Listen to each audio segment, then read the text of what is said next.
Hello বন্ধুরা, কেমন আছেন? আজকে আবারও নতুন ভিডিও নিয়ে আপনাদের সামনে হাজির হলাম আমি। তা আজকে মাছ রান্নার সাথে আমার জীবনে কি ঘটে গেছে দেখেন। আজকে সেই ঘটনাটা আপনাদের শোনাবো, শুনলে আপনাদের গায়ে কাটা শিহরে উঠবে। জানি না কেন এমন আমার সাথে হলো। তো হয়েছে কি, আমার ভাসুরের পুকুরে মাছ মারতেছে জালা দিয়ে। তে ট্যাঙ্গরে মাছও উঠেছে, অনেক উঠেছে। তো আমি আমার জাউটাক বললাম যে যদি ওর মাছ এমনি খুচরা বিক্রি করেন তাহলে আমাকে হাফ কেজি ট্যাঙ্গরে মাছ দাও। আমার ছেলেও নেই, মেয়েও নেই, আমি বাজারে যাই কিনবাও ভালো লাগে না, তাহলে দাও। তো বলতেছে তো হলো ওর বাপু কই। তো কইলো, তো আবার হাফ কেজি মাছ দিল। তুমি কত টাকা নিবে? কত কি 300 টাকা, 600 টাকা করে কেজি। ও ঠিক আছে, দেবো হনে, দেশের মাছ দেবো হনে। তো আমি করছি কি, এদিকে মাছ আমি কাটে কুটে নিলাম। কাটে কুটে নেওয়ার পর তুলে দিছি, পেঁয়াজ টেয়াজ এক করে তুলে দিছি।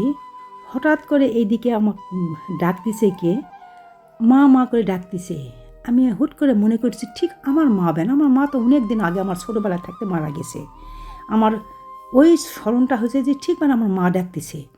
তো আমি হুট করে রান্নাটা একটু বন্ধ করে দিয়ে, গ্যাসটা বন্ধ করে দিয়ে আমি চলে গেলাম বাইরে, মানে আগ্নে আর কি, রান্নাঘর থেকে বাইরে এলাম। আহে দেখি একটা মহিলা মা মা মাকে ডাকছে। তো বলছে কী হয়েছে বাবা, কী কছেন?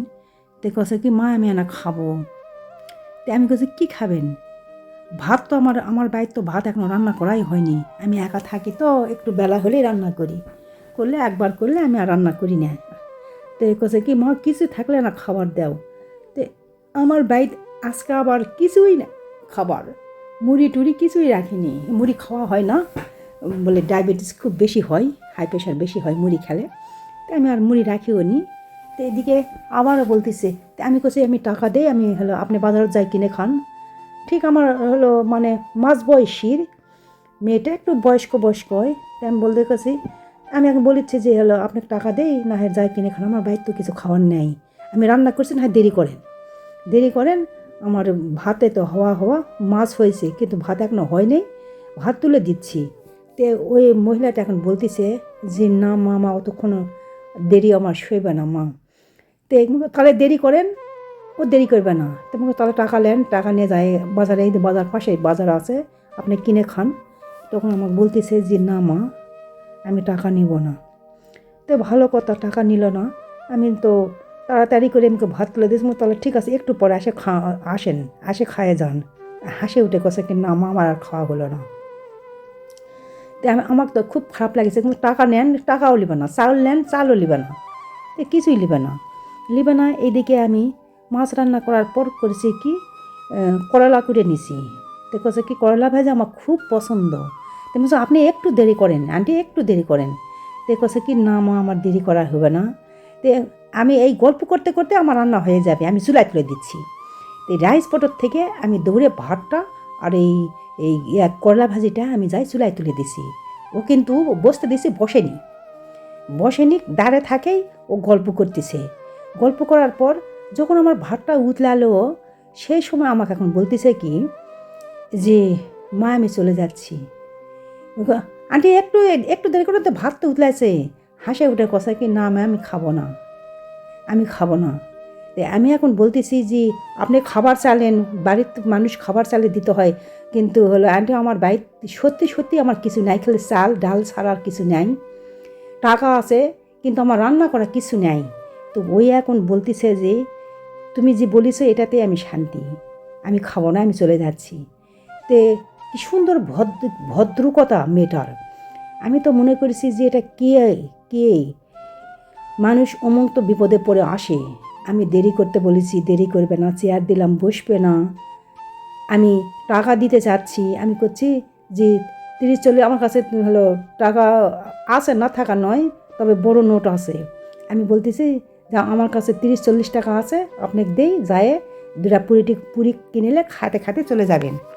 দেখেছে না আমি বাজারে যাব না, আমি খাবো না, আমি চলে গেলাম, তো তুমি ভালো থাকো, আমাকে এইভাবে বলতেছে। আমি খুব রিকোয়েস্ট করলাম, দরজা পর্যন্ত গেলাম, আগ্নার দরজা পর্যন্ত গেলাম, কিন্তু ও খালো না।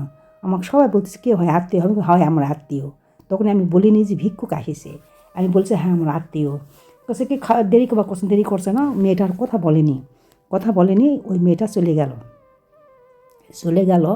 আমি আমার মেয়েকে ফোন করেছি, মা শোনো এরকম ঘটনা, তো মা তোমার মন পরীক্ষা করতে আসছিলো, মা তুমি কেন খাতে দাওনি? মা আমি মা আমার যে রান্না করার নাই, তো আমি দিবোটা কি? তুমি কিনে আনতে আমাকে বাইরে থেকে বাইরে হওয়াও যাবা দিবে না। তো কছে কি না মা আমি খাবো না, আমি বাইরে যাই খাবো, এই কথা বলে চলে গেল মা। তো কছে কি মা তুমি বুঝতে পারনি, মা তোমার মন বুঝতে আসেছে যে তুমি তাকে খাতে দিবে কি না দিবে। আমি আমি আমার মেয়ের কাছে সত্যি মারি বলতেছি, যে সত্যিকারেই বলতেছি মা, আমার ঘরে কিছুই ছিল না, আমি রান্না করা সকালবেলা আমাকে ভাত খাতে দিবে না শুভ, ওরা বলতেছে, আমার ছেলেটা বলতেছে যে তুমি সকালবেলা ভাত খাও না। তো আমি এই জন্য দেরি করে তুলে দিছি, কারণ সকালবেলা রান্না হলেই খাবে। আমি আজকে একটা শনিবার দিন কিভাবে আমি খাই, তখন আমি ওই রান্না তুলে দিয়ে আমি অনেক রিকোয়েস্ট করেছি মা, কিন্তু ও কখনো দেরি করলো না। গ্রীষ্মে মা তুমি ভুল করেছিন, আমার মেয়ে বলতেছে তুমি এত ভুল করেছো, কারো বাইর থেকে তুমি ভাত কেন তুমি আনে দিলে না? ওটা কার যে রূপ ধরে কেজি চলে আসছে মা, তোমার মনটা বুঝিছে, তুমি দিলে না মা, সংসারে তো অমঙ্গল হতে পারে মা। তুমি বলছো মা মেয়েটা আমাকে কোনো অভিশাপ দেয়নি, আমার প্রতি হাসে কথা বললো মা। আমি আবার বলতেছি আমার মেয়ে আমাকে বলতেছে যে আমার খাওয়া হয়ে গেছে, আমি চলে যাচ্ছি, ভালো থাকো মা। এইভাবে তোমার ঠিক নানির মতন করে আমাকে ডাকিচ্ছে আম্মু, তে নানির মতন করে ডাকিচ্ছে। তো এইভাব করে আমার মেয়েটা, তারপরে আমার ছেলেটা করলাম, ছেলেটা একটু রাগই করলো, তোমার বাড়িতে কিছুই তুমি রান্না করে থুতে পারো না, তুমি খাও না, একটু রান্না করে থাকলে একটু দিলে কি হতো? বলছে বাবারে আমার রান্না থাকলে তো আমি দিতামই, তোমাকে বলতে হতো না তো।